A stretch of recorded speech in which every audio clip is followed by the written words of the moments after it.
Okay, right. So we are here today with another Rebel Loop chat. I've got two splendid chaps in with me today. First, I've got Robert Mercer. Robert's a young filmmaker, actor from Glasgow, now working in London, continuing his training, his career in acting and filmmaking. And we have Jordan Docherty. Jordan is a friend of Rob's and helped produce the film they've done. A background in the BBC Social, working for Action for Children.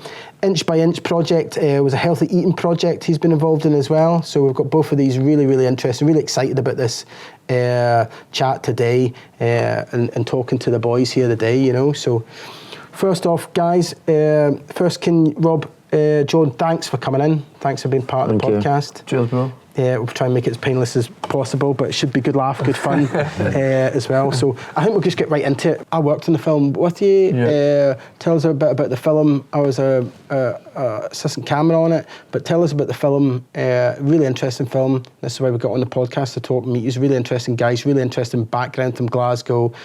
So I'd like everybody to hear your story, really. So tell us a little bit about the film that you made, how you wrote it and how you produced it. Tell us the name of it first off. Yeah, the name of the series that I'm working on is Play Your Hand, and the short film that we made is a proof of concept in order to show producers the bigger vision of the series. Yeah, so it is a series. I always keep thinking it's a film, but it's a big series and there's a lot to it. I mean, you've got lots of different characters, but you shot one piece for a proof of concept to show people it, Exactly, and the writing process was, I wrote a 60-page pilot, and I've taken a snippet of that and filmed the part which I believe to be most effective to show people in the industry the vision of the bigger project. And Jordan, my friend here, he helped me with the production of it.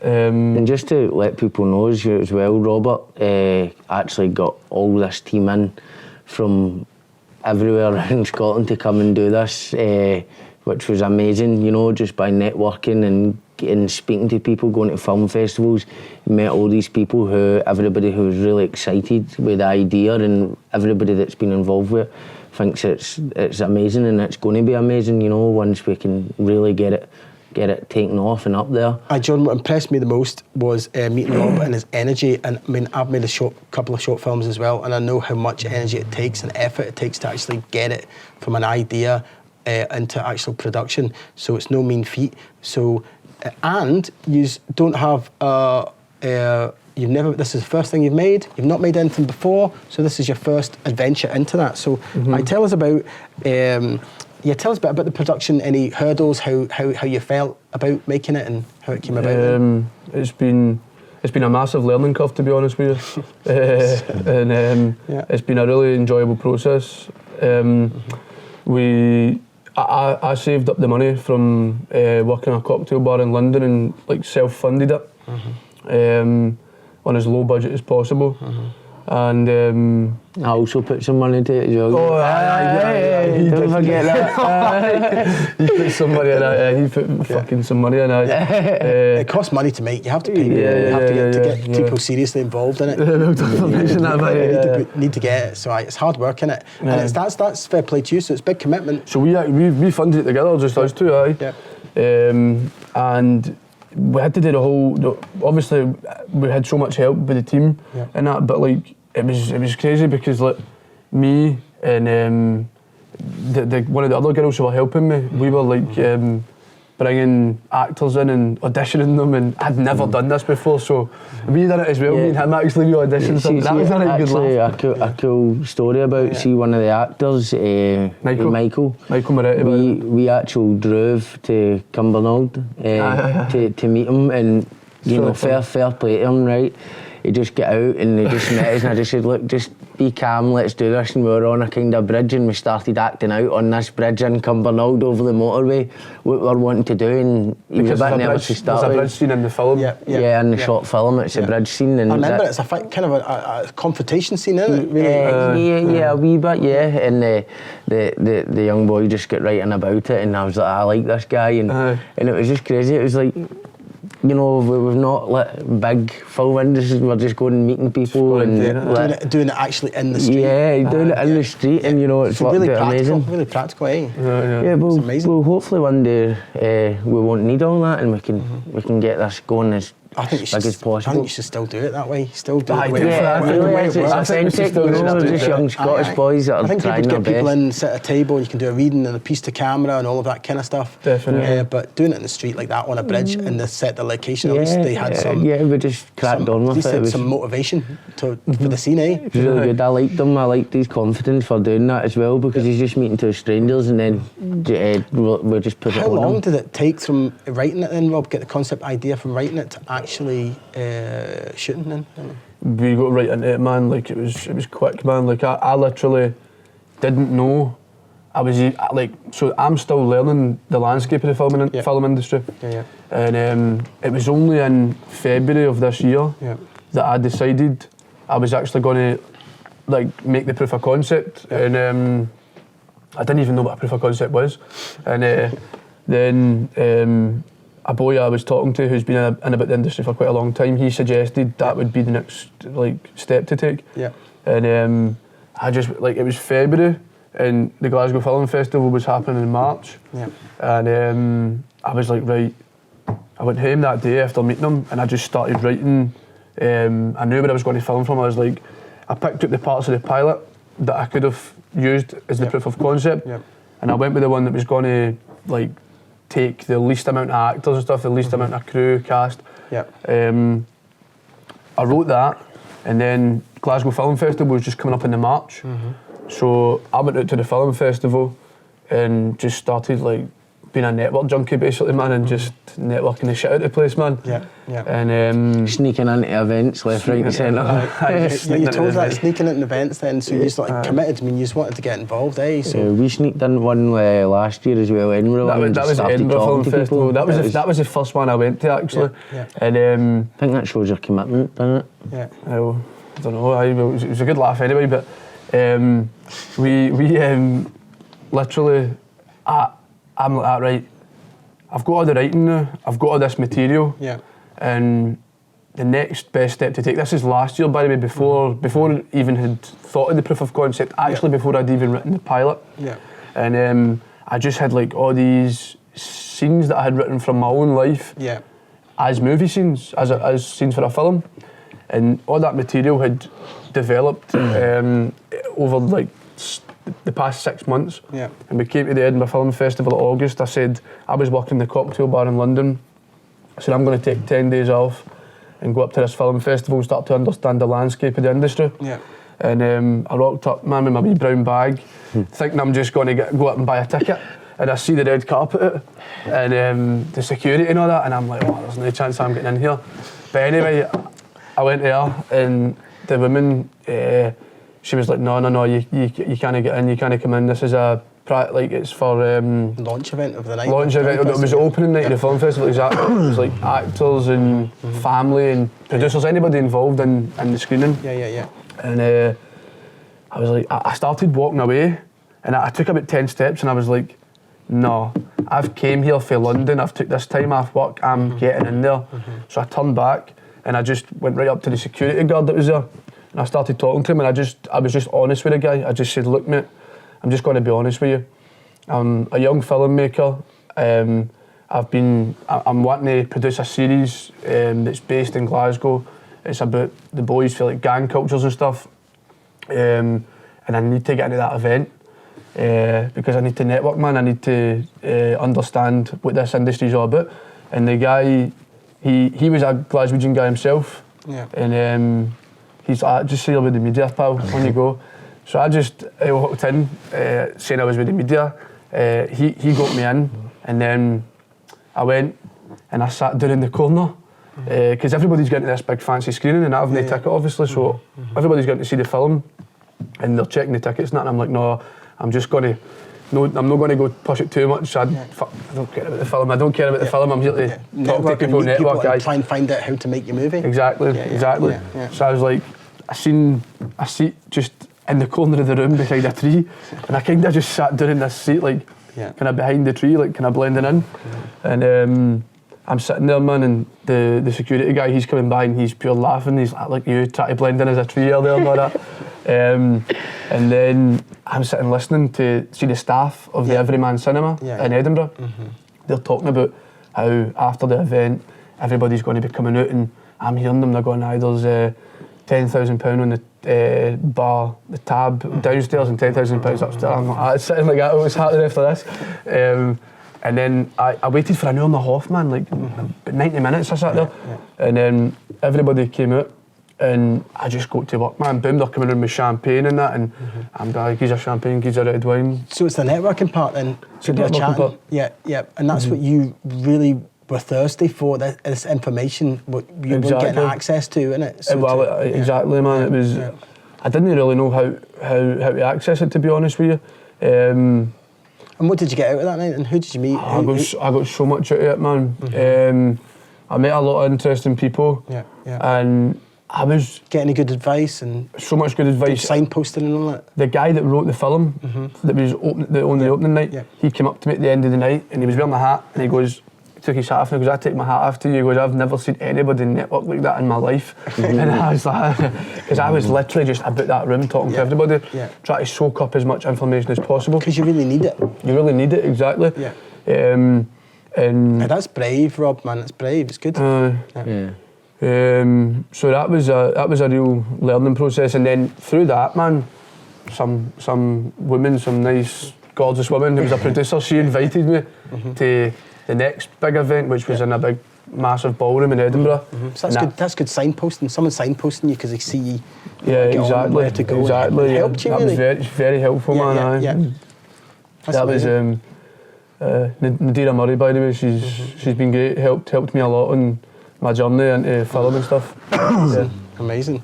Right, so on that, you touched on it there.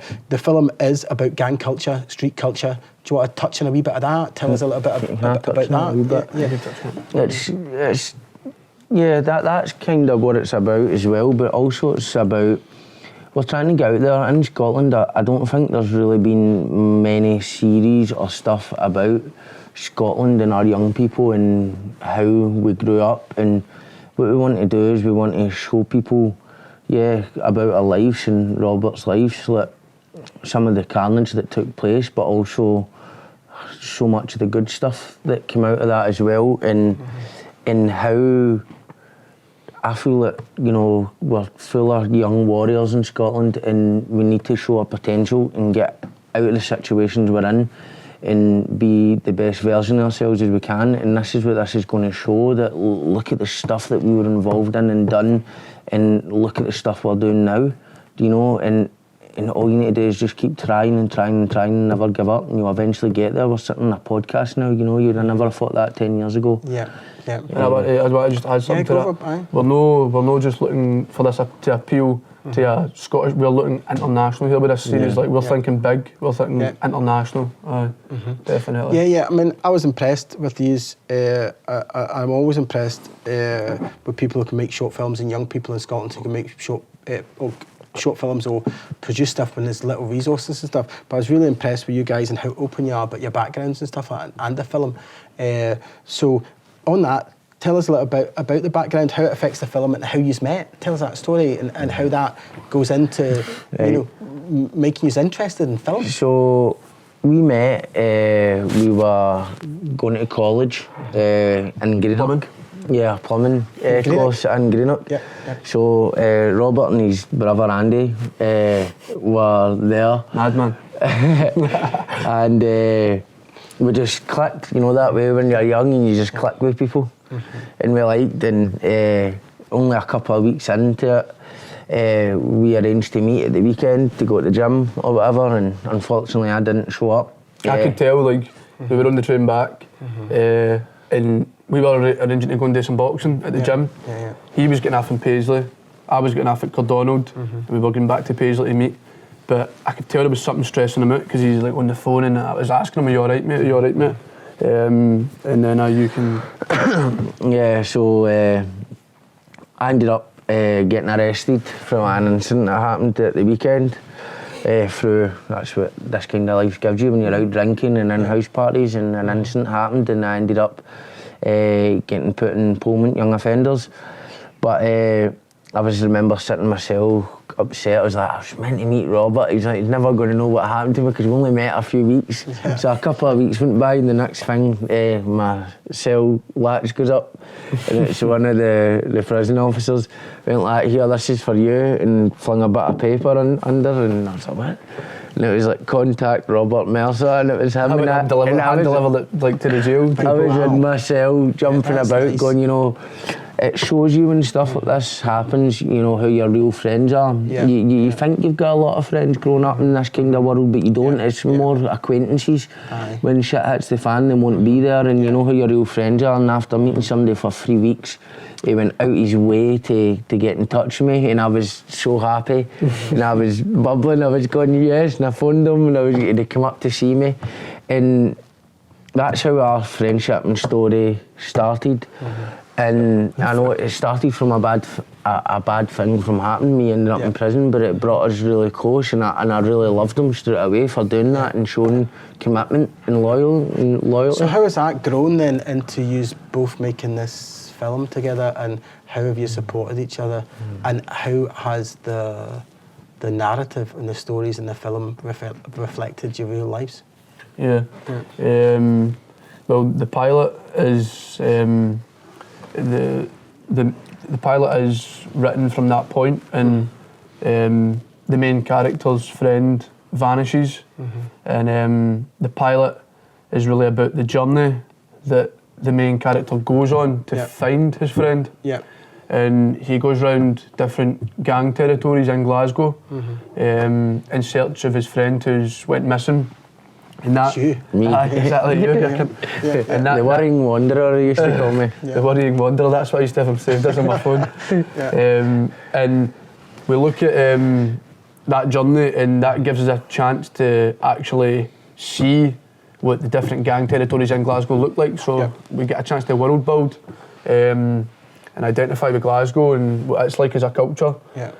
And then obviously we punch them in the gut at the end, where we find out why and what's happened and why he's in prison, but we're not going into that too much, don't want to give too much away. Right, so tell us a bit about that. So this is what I thought. I mean, we're talking about authenticity and stuff like that, isn't it? And we're talking about just areas in Glasgow. I mean, I was brought up in East Kilbride way before you guys, but kind of a bit of a rough area in East Kilbride, the Westwood and stuff like that. I didn't even think it was that rough, really.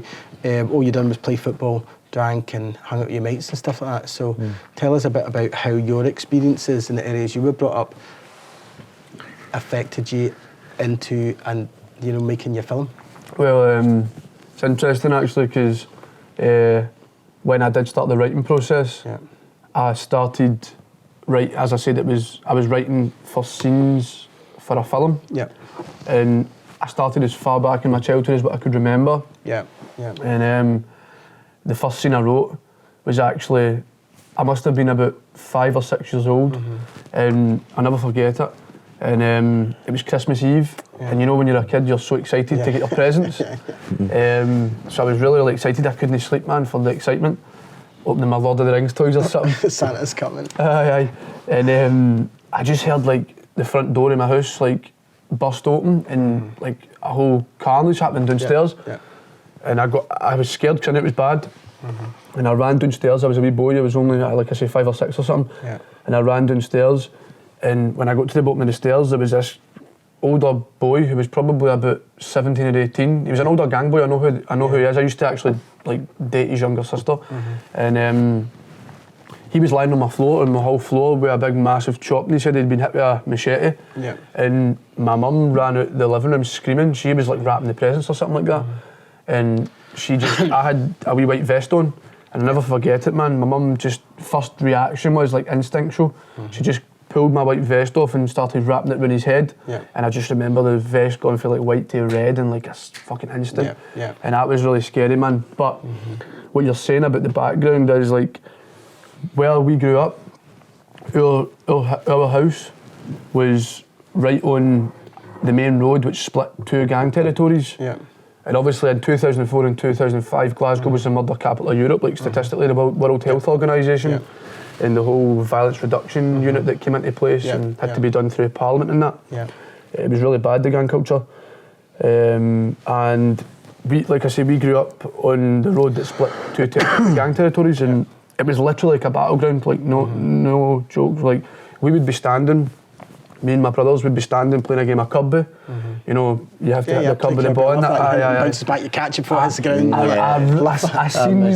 I seen wee boys in the gob was playing it when we were shooting the short film, and I really wanted to get that shot, and I spoke to the mum and that, but we just unfortunately didn't have time to get it. Kirby, I can't say it right with my funny accent, Kirby, but like You know, I might actually get a game of Kirby with somebody soon. I'm going to take my daughter to do that. We should get a game. We should all get for a game of Kirby after this. So we'd be standing playing a game of Kirby, man, and then just like boom, like that, man. It would be like a battlefield, and it would be boys chasing each other down our street with big swords and that. And I just remember my mum would have to always run outside and Robert, Andy, get in the house, get in the house.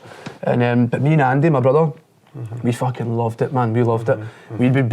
She'd rip us in the house, and we'd be right up to the taps window at the top, upstairs, watching for the window. I think every young boy would be doing that. We loved it, man. I was surprised to hear you say that. Actually, there you loved it and all of that. Do you think we'd be terrified? But there is exciting stuff man. It was exciting. There's nothing else going on. It was just it's like if you, what do you watch movies for? Like you watch young boys watch action movies to see Braveheart. He loves Braveheart. Like we've got it on our doorstep. Do you know what I mean? Like we've actually got that on our doorstep. And as wee boys, it was exciting. Also, as you know, I think in my childhood I was kind of surrounded by a lot of violence. Unfortunately, before you grew up with a lot of violence. More than most people probably. So maybe our wee brains are more used to it than we know, even though we're subconsciously thinking about it, and maybe it didn't scare us as much. It becomes the norm, Joe. It becomes the normal, and it's very hard to get rid of that. I think being older and being a father, you start to think more about situations and stuff like that you were in when you were younger, and you go, wow, I can't believe I got out of that.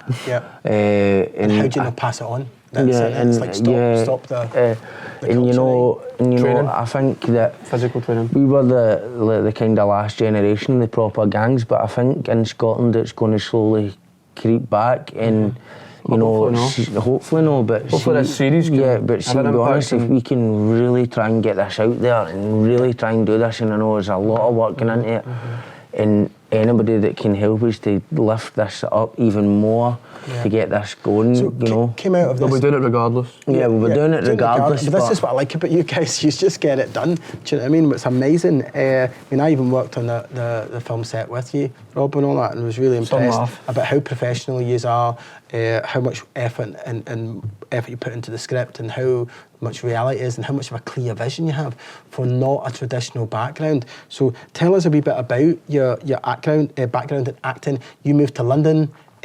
Tell us a little bit about that, how you got into it and how it got inspired to get into acting. Well, I had literally just finished a training session one day. I was in the outdoor gym doing some calisthenics. Love my training, and I was sitting down at a bench eating my lunch after training, man, and this really old lady came up and sat beside me on the bench. Never forget her, man. She had these piercing blue eyes, man, and she just said to me, she goes, "You would make a good actor." And I was like, what makes you say that? Because we don't know each other for Adam, do you know what I mean? And she just, it was like she just knew, and then she said to me, she started talking about this drama school that was actually in the area that I lived in, the Royal Central School of Speech and Drama. Right, okay. So whereabouts in London is that? What area is that you're in? That's in northwest London, and she was telling me that it was in the area and stuff, and then after we had the conversation, I was talking to her, getting to know her, and we had about 10-minute conversation or whatever, and then she left. She went on with her date, and that was just sitting with me. Do you know what I mean? Like I was like, that was for a reason, man. Like the big man had sent her. Do you know what I mean? Just felt a bit spooky. A bit spooky, aye. And so I was like, right, I'm going to go down to the drama school and like just talk to some people and see what it's all about. So I went down to the Royal Central School of Speech and Drama, and I got talking to this really lovely guy at the reception, and he was telling me about courses and the most practical kind of place to start. And I was kind of like, I didn't really want to go and do like a big 3-year course, to be honest with you. Yeah. I just wanted to like dip my feet in a bit, and it was just, to be honest, the whole thing's been like one big experiment for me, the acting thing and that. This is what it's come to now, which is amazing. I really want to get into the acting a wee bit, so maybe hopefully I can feature in this. I don't know if I'll pass for a 20-year-old boy, but no, but you'll pass for a. But if you're a good enough actor, you'll definitely get a part in it for sure. Because my character, but I don't know if my character, if I'll be able to do my own character because of the age thing. Yeah. But even if you can help them on set, be the authentic side of it and stuff. I'm definitely going to take a few acting classes. He's pestering me to do it. So I'm saying, look, if you want to get on the series when it takes off, like get in, do some acting classes. So tell us about your. I mean, has Rob always been like this? He just does it, eh? So yeah. He needs to give me a kick up the bum sometimes, to be honest. You know. That's cool. We argue like we're brothers as well. You know, we argue like hell sometimes, but you know what? We get shit done. Yeah. So tell us, you told me a little bit about the first day going on that course. Then I think you're really brave doing it anyway. Did you feel nervous about going on the course? Or did you just know you wanted nervous. Right. Aye. For someone with your background in London at this prestigious acting place, right? First day going in the door. Tell us about it. Well, the guy at the reception actually suggested to me, because there was no spaces on the courses, so he said, look, just come along on the induction day, and you might get lucky, like somebody might not show up for a course or whatever. And that's what I done. I turned up on the induction day, and they were all having the big meeting for all the students and stuff. And I ended up, I just was talking to the lecturers, the teachers, and there just happened to be a space on the Shakespeare course. No, the course I'd wanted to just do acting for beginners or something. And Shakespeare, I was a wee bit like, oh, this fuck is Shakespeare. Full on Shakespeare. This will be like, it's the deep end, do you know what I mean? It's like throwing myself right in the deep end, and I was like, do you know what, it'll be good, because I like to put myself in my comfort zone. Fair play, Rob. So I was in with all the actors that were like, big actors, man. These guys have all done 3-year fucking honours degrees or BAs or whatever the fuck they're. I don't even still don't even really know what it is. Because I've not went down the conventional route at all. I've just been working with John, because I actually want to, like, with the series I'm making, I want to give something back and extend these opportunities into these communities and get the boys acting. And like, I've already spoke to John Biscuits, I'm an acting coach, about when the funding's there, and when this goes into a big production, if he would come up, and because he honestly, like I say, like, it could be any acting teacher, but John is the man, right? And I want him to come and run some workshops. You trust him, eh? Train the boys. He's really, really, really good. Like the top of the top, man. Like you don't really get much better than John in the UK. He's head of acting at RADA. Do you know what I mean? Like he's top. And I want him to come, which he's agreed to, by the way.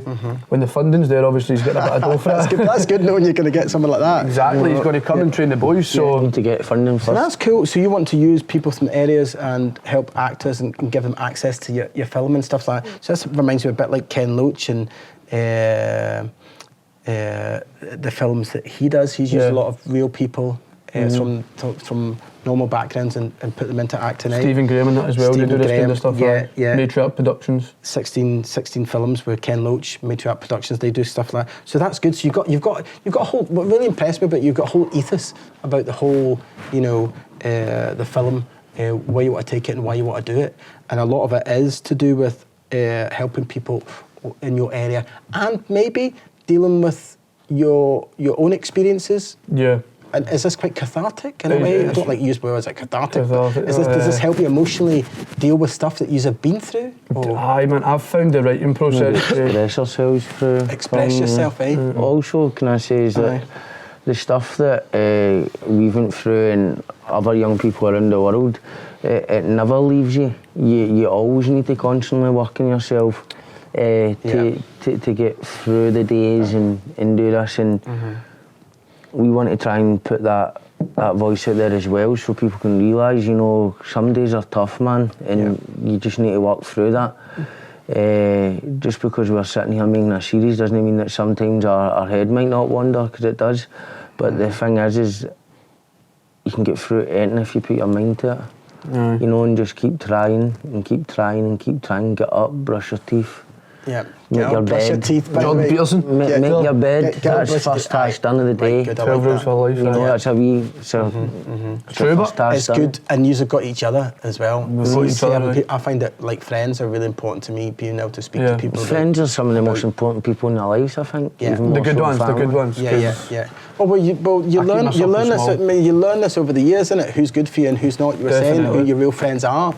And you would learn that. We've learned that the hard way, believe But me. Well, we've sometimes all when got- you get involved in certain kind of cultures, I mean, my wife's a psychologist, and she talks about this. What I found really fascinating is we get drawn to that culture and that bad side of stuff that you've been used to. You create a circle. A repetitive circle, repetitive behaviour. What you're familiar with. Yeah, where you get drawn to violence, or you'll get drawn to alcohol, you'll get drawn to a bad partner, or you know, this kind Yeah. of stuff. So The stuff it's you're like, used it's to. how do you guys? You are so cool. You're doing this film for me, and you're so open. How did you break the cycle? How do you do that? Is it part of the film? Are you still breaking the cycle? Is it a cycle that should be broken? You know, you just want to make. Give people better opportunities, eh? Giving ourselves better opportunities as well, you know. Opportunities. Giving ourselves that. This is a very difficult thing to do for just two ordinary boys, you know.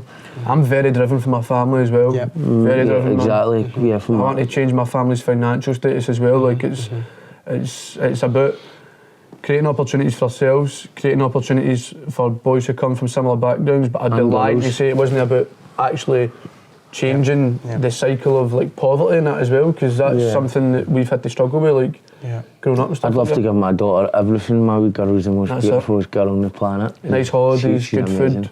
Yeah, is it hard? You guys were talking about father figures and someone to really nail stuff down for you and all of that. I think Is the that father figure's really important in people's lives, you I know. do. I didn't have that, but Same. I'm going to make sure that my daughter definitely has that, and that's that's the main thing. And It's just growth in it and like getting better for the next generation. That's what I want to do. That's why I'm so break the driven to cycle. do. Yeah, Aye. definitely. Evolving, man, and Yeah. So we're talking about street culture and stuff like that. You're talking about the film. So we were talking about clothing and brands being part of it. You talked about Nike. Everybody's affected by brands and different kind of stuff. So you said Put some of the stuff in films as well. I shows that you said you were going to bring some stuff in. First of all, Trev, I'd like to gift this to you. Oh, This is man. a wee jumper for you. Alright, cool. Oh, crikey, it's a hoodie, man. That's good. It's I a like hoodie. it. This is, Tell us a little bit about this then. That's my pal's. Hold up to the camera Aye. here, if you see it. Yeah. This is my friend Ryan Alexander's brand from Govan. Yeah. Young boy trying to make it as well, doing the same positive stuff. Yeah. He's made 2 instrumental rap beats for me actually for some music we're making as well. And what's this bit here, Rob? This is Play Your Hand. It's the name of it's the calligraphy that I've got in my hand. Yeah. The series title. Yeah. Here it is again on my jumper. You sit down again so we can still see you in camera. Okay. So that's the title of the actual. That's the title of the series, aye. So, that we want. and this is what I've got here in the hand and the jumper. You got some stuff to go on set because I love it. Like This is some stuff for the filming set, aye. Yeah. Some old retro Nike joggies. Nike You wanna hold them joggies. up? Yeah, Nike joggies. This is So we the- were talking about Helly Hansen and all that kind of street Helly culture. Hansen was well back in the was day. all involved in the I remember gang culture when back we were then. younger, tracksuit. people would Also, attack you if you wore a Nike bear tracksuit. I glass. think Yeah. the Lacoste ones are a good one to mention because this had such a big part in our childhood, the Lacoste trackies, and this is what Lacoste, yeah. we all used to wear back in the day, do you know what I mean? Like, Yeah. if you didn't have the new Everybody. Lacoste trackie, you won the cool, do you know what I mean? Yeah. So this is what Michael wore in the film set, aye, Jude's character. Yeah, there's so much connection with the whole street culture, you know, like spray painting, the tracksuits. Tell us a little bit about more of that then. Well, see something as well. See back in our Brother was day. a spray painter, wasn't he? Yeah, he still does. See, back in our days, what's weird about our friendship, see if we were a bit younger with the gangs were heavily still active around Scotland, we wouldn't have got on if we met. Right, Because, okay. you know, Yeah. back then, for young boys, it was like, when you think back to how difficult it was, you actually couldn't walk in another area without seeing another group of boys without getting chased or attacked. Yeah. And that's why you want to work with people in the community and do stuff like what Ken Loach and all of that done as well. Exactly, But I want to say that again because you said that to me a couple of times and I know you're serious about that, working with people from your areas and getting young people involved and Definitely. getting them onto... I mean, it's the pathway to making films, isn't it? It's understanding there's actually a pathway and how you can get involved in it as well, eh? Gain them access to that. And Jordan, you've been involved in the training side of it as well. You're saying that you mentioned Action for Children and all of that. So you've been involved in some of this. So you understand what it's like on the ground level, eh? Yeah, I was involved with a lot of it, but it was a while ago now. But I worked with Action for Children when I came out of prison, and then eventually I was doing well. I was working all over the place. I was working in Arran, then I asked them for a job, and they gave me a job. And I was working with boys in Glasgow between 12 and 18, trying to... And the boys instantly knew that I was from that background and would open up to me a lot easier, so it made my job a bit easier, and they trusted me a bit more, and I could talk to them and be involved with it, and I'd really love to... It was a really rewarding job, but for me, I think it was about the wrong time. Because I was still quite young myself, and working with these young boys, when I saw people weren't doing their job, I was in these boys' situation, so it would make me very angry and very frustrated, and it was bringing a lot back for me. So I think I was a wee bit too young to do that, but I did give it a go. But it was bringing a lot back for me. But I also done a lot of good things where I was going around schools all around Scotland, kind of sharing my experiences and promoting a healthy lifestyle, even though I wasn't the healthiest eater myself. Still not, you know, trying to promote it, but it made it funnier. It made it funnier. funnier. You've been on BBC Social and all that as well? Yeah, I've done radio interviews. I was on STV. I was on doing an interview on STV. It was actually quite crazy, you know. BBC Social as well. I've done that a hell of a lot. So you've slowly been building up in the film scene and learning stuff and getting drawn towards stuff. Both of you, in different kind of ways. And sticking I've together. been really encouraging him into it, man. And sticking with each other as well, helping each other. I feel quite comfortable behind the camera, to be honest. You know, for some reason, I just feel kind of all right at it. I was a wee bit nervous before this, just started to get a wee bit nervous, but see, once you're in it, you feel fine, you know, so I'm looking forward to hopefully doing some more stuff. Well, good, that's good. So I want to see more stuff with you, so I want you to accelerate through this. And I want to do some more work for you. I'm going to help you as well with stuff as well, access to stuff, and much what I can help. I think you're going to fly by me, but I'm going to give you much help as I can. It was a pleasure working on your film. That's where we met, working on the film together. It was a pleasure to meet you and stuff like that. So really, it's just, I think you just wrap up a wee bit and just tell us about how people can contact you through the film, like maybe like Instagram or how people get socials, and just to give us a wee wrap up on that then. Just give our socials account. Tell us how people can get in contact with you. And my social account's Robert Mercer 01. In the short film that I made, the proof of concept, that's PYH.short. So we can. We'll put a link down below. Put a link. If anybody wants to get a hold of me, message PY Short. And so, where can anybody see this online yet? Or I put it on Vimeo, and I did have it in my Instagram bio. But I've took it down now because I've recently just submitted to all different film festivals. So I wanted to take that down because I know that the film festivals is a good place to gain traction for pilots. Amazing, So what film festivals have you put in for? Let's hope you can get in them and we can see it. I think it should get into Glasgow for sure. So you put in for Glasgow. And when's Glasgow? We're going to be it's going to be in March. It's going to be in March, I think. We get notified if we're successful or no by January or February. So if anybody's watching from if anybody's watching for Glasgow Short Film Festival, come on, get us in there. Have a double watch that movie. We'll make you an offer you can't refuse, as Tony would say. And then Liverpool, Manchester, I've done, and a couple in London, like Crystal Palace or something like that, in UK Film Festival. I'm going to go for the big one, Rain Dance, as well. Go for it. I'm going to do that. That's what I love about you. You just got to go. Could you just learn those big going high? You never know. That's it. You never know. You take the chance. If you don't take the chance, you'll never know. It was shot to a good quality, man. I was happy with the quality. I thought the picture looked great. I thought the acting was strong as well. You're one of the main characters. You're actually in it. So acting, producing, directing, writing, being all part of it is unbelievable. Driving the project. That's it, man. Guys, absolute pleasure. I want to spit a wee freestyle. So we're going to do. So we talked about this before. So you've done some music. Some music's going to be over the film. You're going to do a music video. It's going to be like a promo trailer to the film as well. So we're going to do a wee bit of freestyle. That's the it, camera. yeah. So this is how brave Rob is. I love this. Right, so let's do it. let's do it. Look, for those who don't know, I've got that glow, so no matter where I go, I'm going to steal the show. It's my turn to shine. The limelight is mine, and I'm going to take over the game one step at a time. I've analysed it. I've seen what it's missing, me, but I won't be doing any ass kissing. I'll let my flow speak and command that you listen, and when it comes to the street, I'll let my dough speak. That should stop you from snitching. We all know that bugs get played while courts listen to what thugs have said about their endeavours in the drug trade, but that doesn't stop shit because the coke keeps getting weighed, the fly guys keep getting paid and the fools keep getting played. So if there's anything you can take from the words that I've said, it's be careful because we all know what happened to Gerbo. One time, one take. Yo, yo, yo. Bang. Right, I think we'd cut there, man. That was amazing, yeah? Cut it, that's it.